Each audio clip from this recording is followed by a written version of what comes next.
Buenas noches. Hoy vamos a tratar el tema Benito de Nursia, un monje que murió en el 547. Se le considera el patriarca del monasticismo occidental. Repasemos el sentido del monacato.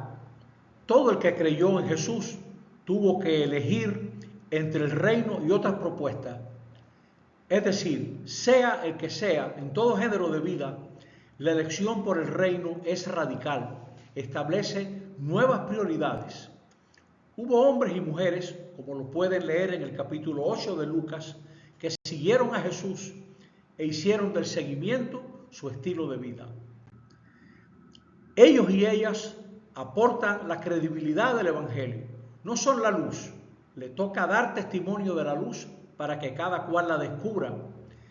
En el desierto de la vida, el guía verdadero no lleva agua, ni sus seguidores tampoco, porque saben dónde encontrar el agua en el desierto. Siguen a Jesús, que es fuente de agua viva. ¿Qué factores fueron favorables al monacato en el siglo III? Primero, había que demostrar la incompatibilidad entre cristianismo y mundo. Era una protesta contra el relajamiento de la vida cristiana, fundada en un condenado y crucificado. Los anacoretas, los que vivían solos en el desierto, se habían acostumbrado a la soledad del desierto, seguían una llamada de Dios, pero mantenían su solidaridad con las comunidades. Por ejemplo, algunos como San Antonio regresaron a las ciudades durante las persecuciones para apoyar a los cristianos.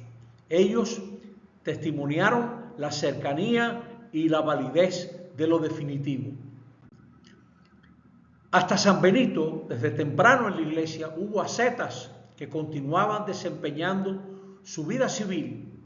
Los anacoretas de la primera hora en Egipto y Siria procedían de una capa social inferior. Durante la terrible persecución de Decio en el siglo III, hubo cristianos que huyeron a una zona desértica, la Tebaida. Luego de la persecución, decidieron permanecer allá, en el desierto, siguiendo el ejemplo del Señor. En el siglo IV, los años 300, hubo una verdadera avalancha de conversiones superficiales e interesadas. Se relaja la tensión espiritual. El monacato fue contemporáneo de esas luchas trinitarias del siglo IV. Si miramos a San Antonio, que murió ya muy viejo en el 356, él será dado a conocer por Atanasio. Atanasio, desterrado en las Galias, lo que es hoy en día Francia, va a escribir una vida de San Antonio hacia el 360 y mucha gente que leía va a leer esa vida. Por ejemplo, San Agustín, cuando lea esa vida, va a quedar como trastornado y pensó seguir ese género de vida. Pacomio, que había sido soldado durante la persecución de Maximino Daia, estaba persuadido de que la vida eremítica tenía peligros y por eso asoció en cenobios, comunidades, a los monjes y escribió una de las primeras reglas monásticas. 192 artículos rigen la vida del monje. Él fundó 9 conventos de hombres y 2 de mujeres antes de su muerte hacia el 345. El monacato fue un movimiento de laicos al principio. Más tarde hubo sacerdotes. ¿Por qué se originó en Egipto? El clima era favorable, existía una expectativa, una atención al más allá, en las márgenes del Nilo y en los desiertos de Egipto. Luego se va a extender por Palestina y Siria. Basilio el Grande desarrolló una gran actividad en el mundo de los monjes. Escribió reglas, se dedicó a la cura de almas, a la renovación de la liturgia. Estaba grandemente influido por Pacomio. Hacia el 357, apenas recibido el bautismo, se establece en las montañas del Ponto.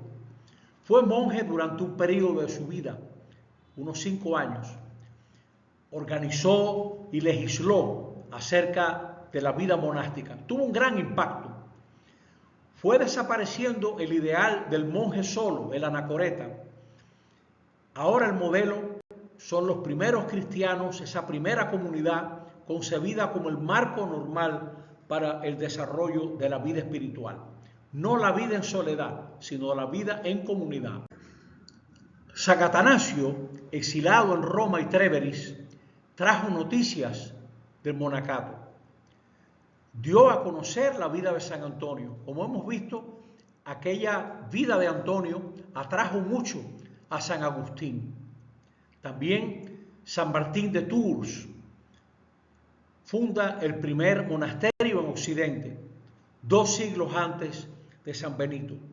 Y San Jerónimo también fue monje.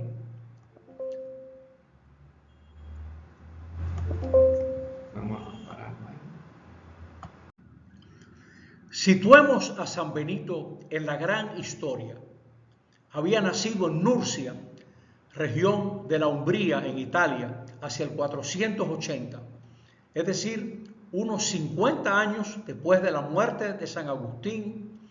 Y recordemos que el emperador Justiniano nació en el 483 y murió en Constantinopla en el 565. Mahoma murió en el 632. Esta es la región que llamamos la Umbría. Los italianos dicen la Umbria, en Italia. ¿Cómo fueron los primeros pasos de San Benito? Es enviado a Roma para una educación liberal hacia el 493. ¿Qué encontró en Roma? Según él mismo, barbarie, gobernantes herejes y mucha vida desordenada e inmoral en las escuelas. Mucho de lo que sabemos de San Benito, por no decir todo, lo sabemos por el Papa Gregorio Magno, del que vamos a hablar también esta noche. Papa que murió en el 604. En sus diálogos, él habla de San Benito. La vida de San Benito. Hacia el 500 experimentó una conversión. Con un grupo de jóvenes abandona Roma y vive como un eremita por 3 años. Había tenido una experiencia espiritual y con un grupo parte para Subiaco. Vive por 3 años en el poblado de Enfide. Un monje llamado Romano lo ayudó y vivió en una cueva por 3 años, cubierto de pieles para protegerse del frío. 3 años después se va con los monjes de Vicovaro y fundaron una comunidad. No duró allí mucho, lo eligieron prior, pero luego no le gustó la disciplina y trataron de envenenarlo. Luego del fracaso como abad en Vicovaro, Benito intentó formar una comunidad con monjes dispersos y intentó reunirlos y ligarlos con lazos fraternales y una regla. Por lo tanto, colocó a todos los que querían obedecerle en 12 monasterios pequeños hechos de madera, cada uno con su prior, su superior. Él tenía la suprema dirección sobre todos, desde donde vivía con algunos monjes escogidos a los que deseaba formar con especial cuidado. Pero la envidia del sacerdote Florencio le creó problemas en la comunidad cercana a Benito. Y por eso, hacia el 529, se traslada a Montecassino, a unos 140 kilómetros al sur de Roma, en lo que llamamos la Vía Latina. Aquí están viendo el lugar donde hoy en día se alza el monasterio de Montecassino, reconstruido, porque como saben, en la Segunda Guerra Mundial, ahí se peleó una de las batallas más duras de la campaña italiana. Ahí lo vemos situado, Montecassino. Aleccionado sin duda por su experiencia en su viaje, no mandó a los monjes a casas separadas, sino que los colocó juntos en un edificio gobernado por un prior y decanos bajo su supervisión general. Benito añadió cuartos para huéspedes, porque Montecassino, a diferencia de su viaje, era fácilmente accesible desde Roma y Capua. Allá le visitan no solamente laicos, sino dignatarios de la iglesia, que querían intercambiar impresiones con el fundador y cuya reputación de santidad, sabiduría y milagros se había extendido por todas partes. En el 530 echa los cimientos de lo que será un gran monasterio, y durante un hambre terrible en esa zona, Benito va a ser solidario con la gente más pobre. Se cree que hacia el 540 escribió su famosa regla. Una vez un bárbaro, Totila, trató de engañarlo poniendo a un soldado Rigo como si fuera Totila, pero Benito descubrió quién era el verdadero Totila y hasta le anunció su muerte. Él mismo anunció su propia muerte y pidió que le cavaran su tumba 6 días antes de morir. Habrá muerto hacia el 543. A la verdad que no se sabe exactamente cuándo murió Benito. El lema de Benito es ora et labora, ora y trabaja. Veamos algunos aspectos de su espiritualidad. Él fomentaba la lectio divina, la lectura, meditación, oración con la Sagrada Escritura. Pedía la stabilitas loci, permanecer en el monasterio asignado, no moverse. Esto va a cambiar después, en el siglo XIII de la Edad Media. Habrá otro tipo de religioso. Y los benedictinos fomentaban el amor a la tierra, a su cultivo y al trabajo. Los benedictinos tienen el gran mérito de haber preservado la antigüedad con sus scriptoria, es decir, lugares donde se copiaban los documentos que existían. Benito estaba interesado en la historia y la política. Se sabe que las invasiones bárbaras habían afectado toda actividad intelectual, la educación, la lectura, la escritura, tantas instituciones del saber. Y los monasterios fueron un refugio y una fuente de cultura y de saber. Los benedictinos cultivaban la tierra y trataron mucho con los vecinos circundantes. Insistían en la belleza y la dignidad del culto.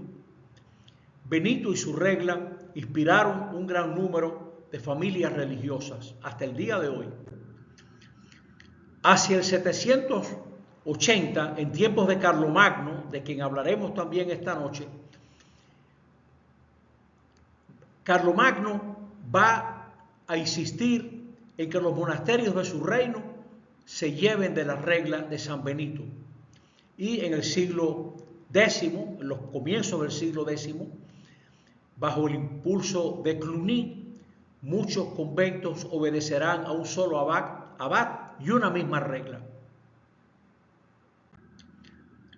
Los cistercienses de los siglos XI y XII, los trapenses, que tuvieron una particular expansión en el siglo XVIII, tienen sus orígenes en el monacato benedictino. Hasta el siglo XIII, esta fue la base más sólida, la única regla prácticamente conocida en Occidente, y más tarde servirá de modelo para las que se irán formando alrededor de nuevas órdenes religiosas. Benito decía: esperamos no fijar en esta instrucción nada opresivo ni nada insoportable. Era un hombre de una sana pedagogía, ascesis moderada, se adaptaba a las diversas situaciones y tenía una gran capacidad organizativa. Insiste en 3 virtudes: obediencia, taciturnidad, es decir, no ser ligero de palabra, y la humildad. La vida monástica es una escuela del servicio divino, cuyo maestro es el abad. tenían 7 momentos al día para alabar al Señor. El monje estaba llamado a vivir separado y a ser acogedor. El monje no debe salir del monasterio. Decía Benito, la casa de Dios es para rezar y no para charlar. Todo superior debe esforzarse por ser amable como un padre bondadoso. Y el que administra, el ecónomo, no debe humillar a nadie, no debe humillar a nadie. Cada uno debe esforzarse por ser exquisito y agradable en su trato. Cada comunidad debe ser como una buena familia donde todos se aman. Evite cada individuo todo lo que sea vulgar. Recuerde lo que decía San Ambrosio, portarse con nobleza es una gran virtud. El verdadero monje no debe ser soberbio, ni violento, ni comilón, ni dormilón, ni perezoso, nunca murmurador, no denigrador, sino casto, manso, celoso, humilde, obediente. Los lombardos destruyeron el monasterio. Luego fue reconstruido y en la Segunda Guerra Mundial están viendo las ruinas del Monte Cassino en el 1944, donde fue bombardeado. Los alemanes dominaban la altura y vale la pena leer sobre esa batalla terrible donde los alemanes se defendieron hasta entre los escombros contra varios ataques de la infantería aliada. Creo que fueron los polacos los que finalmente conquistaron Monte Cassino, ya destruido. Durante estos siglos, VI al siglo XII, los monjes de todas las órdenes, individualmente o en comunidad, constituyeron un rasgo específico de la sociedad continental e insular. Influyeron en ella en todos los niveles, espiritual, intelectual, litúrgico, artístico, administrativo y económico. La vida monástica fue un estilo de vida que abarcó no solo a los propios monjes, sino a un sector importante e influyente de la sociedad que quería vivir conforme a ese modelo. Los monjes tuvieron prácticamente el monopolio del estudio y de la doctrina espiritual. De hecho, no en sentido exclusivo, y por sus costumbres y su modo de pensar, dejaron su impronta en toda la cristiandad occidental. Hacia la mitad del siglo VIII, la regla de San Benito era la regla que ordenaba toda la vida monástica, desde España hasta los pueblos sajones y desde Italia hasta Escocia e Irlanda. Pudiéramos resumir el impacto del monacato. Primero, fue un testimonio para toda la iglesia de una vida de acuerdo al Evangelio. Era una vida de compromiso, radicalidad y signo de otra vida. En Oriente, los monjes apoyaron a la jerarquía en su lucha contra las herejías.